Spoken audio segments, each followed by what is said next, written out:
Despite Trump's decisive actions early in the virus outbreak, which experts agree saved lives, there seems to be a coordinated effort by the left and the media to undermine Trump during the crisis, and perpetuate the false narrative that the Trump administration is botching the response and that Trump is not taking the outbreak seriously.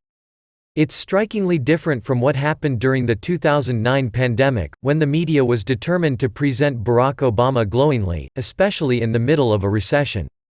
In retrospect, it seems the media was determined to prevent widespread panic, even as the virus spread, and Obama faced criticism for failing to take common-sense measures to slow down the spread. Not once during the pandemic did Obama impose any travel bans. Schools didn't shut down en masse, your favorite sports leagues didn't cancel their seasons, concerts weren't postponed, bars and restaurants weren't shut down.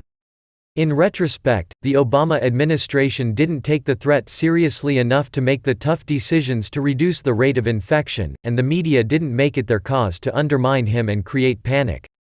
In fact, they did the exact opposite.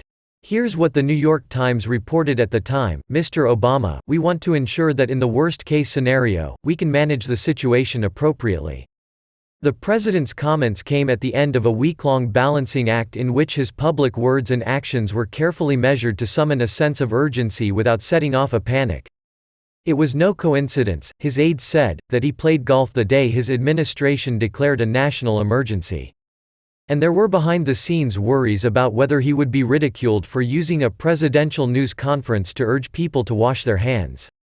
Can you imagine if President Trump played golf right after declaring a national emergency? Do you think if he had, the New York Times would have credited him with trying not to set off a panic? Obviously they wouldn't. But Obama could do no wrong, even though at the end of the pandemic there were over 12,000 dead.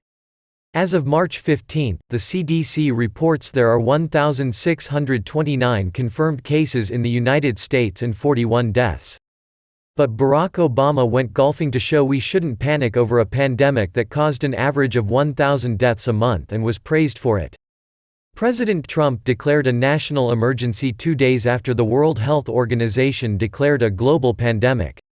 He was subsequently mocked by many for his announcement because he had previously urged the public not to panic. Obama didn't declare a national emergency until 4 months after World Health Organization declared it a pandemic. 1,000 Americans had died by that point. But, according to the New York Times, all was well because Obama could still play golf.